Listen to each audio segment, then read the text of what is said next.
शेतकरी मित्रांनो नमस्कार. या व्हिडिओमध्ये आज आपण कवच अर्थात NWDC या स्वर्गीय डॉक्टर कृष्णचंद्रा साहेब यांच्या जीवाणू मदर कल्चरबाबत माहिती घेणार आहोत. मित्रांनो, कवच म्हणजे काय आहे? तर स्वर्गीय डॉक्टर कृष्णचंद्रा साहेब यांनी कवच या नावाने जे औषध तयार केलेलं आहे त्याच्यामध्ये बॅसिलस अझाइट या बॅक्टेरियाचं अस्तित्व दिसून येतं. मित्रांनो, कवच म्हणजे प्रथिना आणि एन्झाईमचा खजिना असलेलं मातृकल्चर आहे. 200 लिटर पाण्यामध्ये 1 किलो गूळ घालून तुम्हाला ही बाटली त्यामध्ये मिसळायची आहे.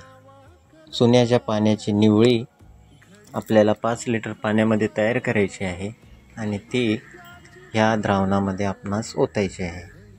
21 दिवसानंतर हे द्रावण पूर्णपणे वापरण्यास तयार होतं. या द्रावणाचा आपण फवारणी आणि आळवणीमध्ये वापर करायचा आहे. तर मित्रांनो, हे कवचचं द्रावण 21 दिवस वयावरील कोणत्याही पिकाला 50% प्रथम फवारणी सुरू करावी व आळवणीतून देण्यास सुरुवात करावी.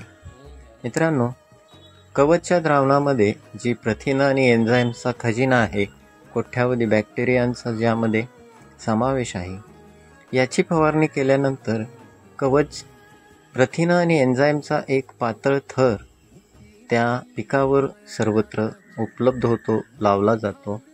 त्यामुळं संपूर्णपणे कीट संरक्षण होते. मित्रांनो, या कवच औषधाच्या फवारणीचा जो सुगंधी वास आहे तो सुद्धा या किडांना रिपेल करतो, पळवून लावतो. तर मित्रांनो, अशा प्रकारे कवच हे अतिशय उपयुक्त बहुगुणी प्रथिम आणि एन्झाईमचा खजिना आहे. तर याचा वापर आपण 21 दिवस वयावरील कोणत्याही पिकांना फवारणी आणि आळवणीमध्ये करायचं आहे. मित्रांनो, जबरदस्त फुटवे येतात, कीटनाशन होतं, काळोखी येते, पानं रुंद होतात आणि 100% तुम्हाला 15 ते 20 दिवस कीट संरक्षण कवचच्या फवारणीमुळे मिळतं. तर याचा आपण जरूर वापर करावा मित्रांनो. धन्यवाद.